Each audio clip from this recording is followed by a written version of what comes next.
मित्रों, 9 नवंबर को प्रतिवर्ष राष्ट्रीय विधिक सेवा दिवस मनाया जाता है। जैसा कि हम सब जानते हैं कि हमारी अदालतों में तमाम सारे मुकदमों का बोझ लंबित है, लाखों मुकदमे लंबित पड़े हुए हैं, उनका न्याय नहीं हो पा रहा है, उन पर तारीख नहीं मिल पा रही है। तो ऐसी स्थिति में माननीय सर्वोच्च न्यायालय, उच्च न्यायालय क्या दिशा निर्देश दे रहे हैं, क्या कर रहे हैं, तो इसके बारे में ये प्रतिवर्ष राष्ट्रीय विधिक सेवा दिवस मनाया जाता है। और इस विषय पर आज हम बातचीत करने के लिए उपस्थित हैं अपर जिला जज और सचिव जिला विधिक सेवा प्राधिकरण आगरा के डॉक्टर दिव्यानंद द्विवेदी जी के पास, और हम उनसे जानना चाहेंगे कि ये राष्ट्रीय विधिक सेवा दिवस क्यों मनाया जाता है। 9 नवंबर 1995 से जब राष्ट्रीय विधिक सेवा प्राधिकरण हमारा लागू किया गया था, तब से यह प्रत्येक वर्ष 9 नवंबर को राष्ट्रीय विधिक सेवा दिवस के रूप में मनाया जा रहा है। विधिक सेवा दिवस मनाने का उद्देश्य है कि लोगों को जो हमारी विधिक सहायता दी जाती है विभिन्न प्राधिकरणों के द्वारा, उनमें जन सामान्य जागरूकता उत्पन्न करना। वास्तव में आजादी के बाद हमारे देश के नेतृत्वकर्ताओं ने एक लोक कल्याणकारी राज्य की अवधारणा वाला संविधान आत्मसात किया था, और हमारे संविधान में ही ये व्यवस्था दी गई है कि प्रत्येक व्यक्ति को विधिक सहायता उपलब्ध हो। जो लोग स्वयं में सक्षम होते हैं, अपनी आर्थिक क्षमता के अनुसार अधिक से अधिक अच्छा से अच्छा वकील नियुक्त कर लेते हैं, लेकिन हमारे समाज में ऐसे भी लोग हैं, ऐसे कमजोर तबके के लोग हैं जो अपनी आर्थिक दुर्बलताओं के कारण योग्य अधिवक्ताओं की नियुक्ति अपने मामलों में नहीं कर पाते हैं।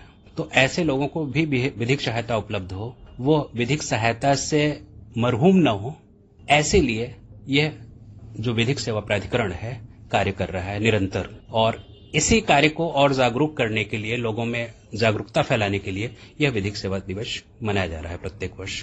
डॉक्टर साहब, ये जो विधिक सेवा दिवस मनाया जाता है या इसके माध्यम से जो राष्ट्रीय लोक अदालतें लगती हैं, तो उसका क्या प्रोसेस है, कैसे लोग इसका लाभ उठा सकते हैं, और कौन कौन से मुकदमे, किस किस तरह की जो चीजें हैं वो इसमें शामिल की जाती हैं? राष्ट्रीय स्तर पर राष्ट्रीय विधिक सेवा प्राधिकरण कार्यरत है, जिसके चेयरमैन माननीय सर्वोच्च न्यायालय के वरिष्ठतम द्वितीय नंबर के न्यायमूर्ति अध्यक्ष होते हैं, चेयरमैन होते हैं। राष्ट्रीय विधिक सेवा प्राधिकरण के निर्देश पर ही वर्ष में 4 राष्ट्रीय लोक अदालतों का आयोजन किया जाता है। यह राष्ट्रीय लोक अदालत जिले स्तर पर दीवानी न्यायालय में, परिवार न्यायालय में, वाणिज्यिक न्यायालयों में, राजस्व न्यायालयों में, पुलिस आयुक्त के जो न्यायालय हैं, अन्य जो भी न्यायालय हैं जिले स्तर पर, उनमें यह माननीय जिला जज साहब के आदेश से, जो कि हमारे जिला विधिक सेवा प्राधिकरण के चेयरमैन होते हैं, आयोजित की जाती हैं। और इसकी तिथियां प्रत्येक वर्ष राष्ट्रीय विधिक सेवा प्राधिकरण के द्वारा ही निश्चित की जाती हैं। अभी आगामी 9 दिसंबर को हमारा जो चौथा राष्ट्रीय लोक अदालत होगा, उसका आयोजन किया जाएगा। राष्ट्रीय लोक अदालत में मुख्यतः आपसी समझौते के आधार पर सिविल वादों, कंपाउंडेबल ऑफेंस होते हैं, उनमें पारिवारिक मामले, जो कि आजकल बहुत बृहद स्तर पर उनकी संख्या मुकदमों की बढ़ रही है पारिवारिक न्यायालयों में, तो उनको आपसी सामंजस्य, रजामंदी से उसका निस्तारण कराया जाता है राष्ट्रीय लोक अदालत के माध्यम से। इसके अतिरिक्त राष्ट्रीय अदालत के अतिरिक्त सुविधा अनुसार हमारे जो राज्य विधिक सेवा प्राधिकरण है, कुछ मिनी लोक अदालतों का भी आयोजन करवाती है। जो छोटे मोटे आपराधिक मामले होते हैं, उनके संस्कृति के आधार पर निस्तारण किए जाने हैं, तो उसकी भी तिथियां राज्य विधिक सेवा प्राधिकरण के द्वारा पूर्व से निश्चित कर दी जाती हैं। अभी इस वर्ष राष्ट्रीय लोक अदालत जो 9 दिसंबर को लग रही है, उसके पूर्व 3 तिथियों पर मिनी लोक अदालतें आयोजित की जाएंगी। जो मोटर दुर्घटना के जो मामले होते हैं, या जो चेक बाउंस के मामले होते हैं, या इस तरह के कुछ मामले होते हैं, वो भी इसमें शामिल किए जाते हैं क्या? निश्चित रूप से जो हमारे चेक बाउंस के मामले होते हैं, कंपाउंडेबल मामले होते हैं, और एक बड़ी धनराशि उसमें मतलब व्याप्त होती है, उसके अंतर्गत आती है। और ये लोक अदालत के माध्यम से वास्तव में जो मामले निस्तारित किए जाते हैं, ये मामलों के निस्तारण का सर्वोत्तम तरीका है। अगर न्यायालय के माध्यम से जो प्रक्रियागत हमारे तरीके हैं, उसके तरीके से जब मामले निस्तारित होते हैं, तो दूसरे पक्षकार को यह अधिकार होता है कि वो अपने जो निर्णय है, अगर उससे असंतुष्ट है, तो ऊपरी अदालतों में उसको चुनौती दे सकता है। ये माननीय सर्वोच्च न्यायालय तक उसको राइट है। अगर जिले स्तर पर कोई चीज निस्तारित हो रही, तो उसको माननीय उच्च न्यायालय में चुनौती दे सकता है, माननीय उच्च न्यायालय के आदेश के विरुद्ध हो, माननीय सर्वोच्च न्यायालय में उसे चुनौती दे सकता है। लेकिन जब हम लोक अदालत से किसी मामले पर निस्तारित करते हैं तो एक्चुअली दोनों पक्षों से आपसी रजाखुशी से, रजामंदी से उसको निस्तारित करते हैं। न दोनों की हार होती है, न दोनों पक्षों की जीत होती है। उसमें शर्तें दोनों पक्षकारों के द्वारा ही निर्धारित की जाती हैं और दोनों की सक्रिय भूमिका होती है उसके निस्तारण में। इस वजह से वो उसका फिर आगे नहीं जाता है। और यानी कि जो भी है, जो निर्णय होता है वो फाइनल होता है, उसकी कहीं कोई फिर अपील नहीं होती है। बिल्कुल बिल्कुल बिल्कुल। जो राष्ट्रीय लोक अदालत में या लोक अदालत के माध्यम से जिन मामलों का निस्तारण होता है उनकी कोई अपील नहीं होती है प्रक्रियागत तरीके से, ठीक है। वो अंतिम रूप से निस्तारित होता है और ये बहुत उत्तम तरीका है। बिल्कुल बिल्कुल। इसलिए है कि हमारे न्यायालयों में इतनी अधिक संख्या में मामले लंबित हैं और ये जब लोक अदालत से होते हैं तो ऊपर नहीं जाते हैं, ऊपर के मामलों की संख्या घटती है। हमारे माननीय सर्वोच्च न्यायालय में, माननीय उच्च न्यायालय में भी मुकदमों का अंबार लगा हुआ है। जिला न्यायालय तो ओवरबर्डन है मुकदमों से।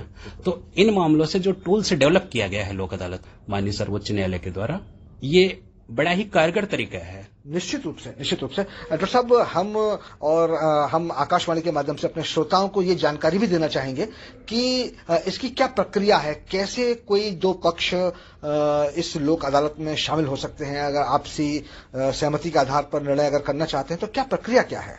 वो पक्षकार जिनके मामले न्यायालयों में लंबित हैं और जो लोक अदालत के द्वारा निस्तारित मामलों की परिधि में आते हैं, वो न्यायालय में सिंपल सा एक प्रार्थना पत्र देकर के उसे लोक अदालत के लिए संदर्भित करवा सकते हैं। इसके अलावा मैं आपको बताऊं कि जो मामले न्यायालयों में नहीं है, बहुत सारे मामले हैं जो भूमिका निभाते हैं आगे के मामलों के या आगे के लिटिगेशन की भूमिका के रूप में होते हैं, उसे हम प्री लिटिगेशन के रूप में देखते हैं। उनको भी इनमें निस्तारित किया जाता है। इसमें बहुत बड़ी संख्या में बैंक रिकवरी के सूट होते हैं जो बाद में रिकवरी सूट के रूप में आते हैं, तो उनको भी हम प्री ट्रायल स्टेज पे ही, मतलब वहीं पर ट्रायल, मुकदमे से पहले ही उनको इस लोक अदालत में सम्मिलित कर उनका भी निस्तारण करवाते हैं।